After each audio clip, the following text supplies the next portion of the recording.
The year is 1981. The Five Faces of Doctor Who was an opportunity for new fans to catch up with the first 5 Doctors through repeat viewings of 5 older stories. The criteria was they were all 4-parters. This was done in anticipation for Peter Davison's debut as the 5th Doctor. The first story which was selected for this was An Unearthly Child. This was an excellent choice for the first Doctor's era, considering that this was the first ever serial. It was a great chance for newer fans to familiarise themselves with how Doctor Who began. So yeah, great choice overall. As for the second Doctor's era, the story which was selected was The Krotons. Really?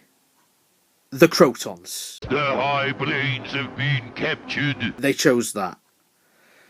Well, you have to remember, the criteria was these stories for these repeats had to be 4 parts long. That was the only one they could choose. You have to remember, back then, stories like The Tomb of the Cybermen were still lost. That story did not show up until the early 1990s. Krotons it had to be. For the third Doctor, we had Carnival of Monsters, which was a lot of fun. Interestingly, this wasn't the only third Doctor story which was selected, as the 3 Doctors was also chosen to be a part of this marathon, probably to introduce viewers to the multi-Doctors concept. The 5th story was, fittingly, the 4th Doctor's last, Logopolis, which showcased his regeneration into the 5th. At this point, this was the only appearance of the 5th Doctor that we got, so it makes sense that this was chosen, and it fits in with the whole 5 Faces of Doctor Who marathon, and it wouldn't have sounded as good if it was just the 4 Faces, because at this point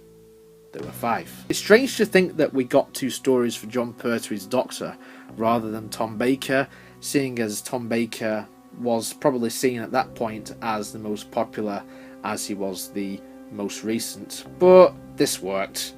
Stuff like this and other repeat marathons were an event in itself, because back then no one had the means to access all the episodes you could get. Doctor Who and home media wasn't even a thing until we got the first ever VHS release 2 years later.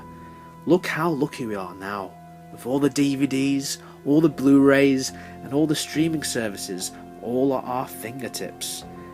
I never got to appreciate what it would be like to not own any Doctor Who stories. Are you someone who remembers this time when you couldn't really own a story, you just had to wait for things like this to come along every once in a while? If so, I'd love to know if you're one of those people who grew up in that age. If you're new to the channel, you're very welcome to subscribe. 5 Faces of Doctor Who was a clever strategy to rile viewers up for the brand new 5th Doctor, who would be getting his full screen debut on the BBC in January of 1982. But still, the Krotons, now that would have put me off the Patrick Troughton era for good.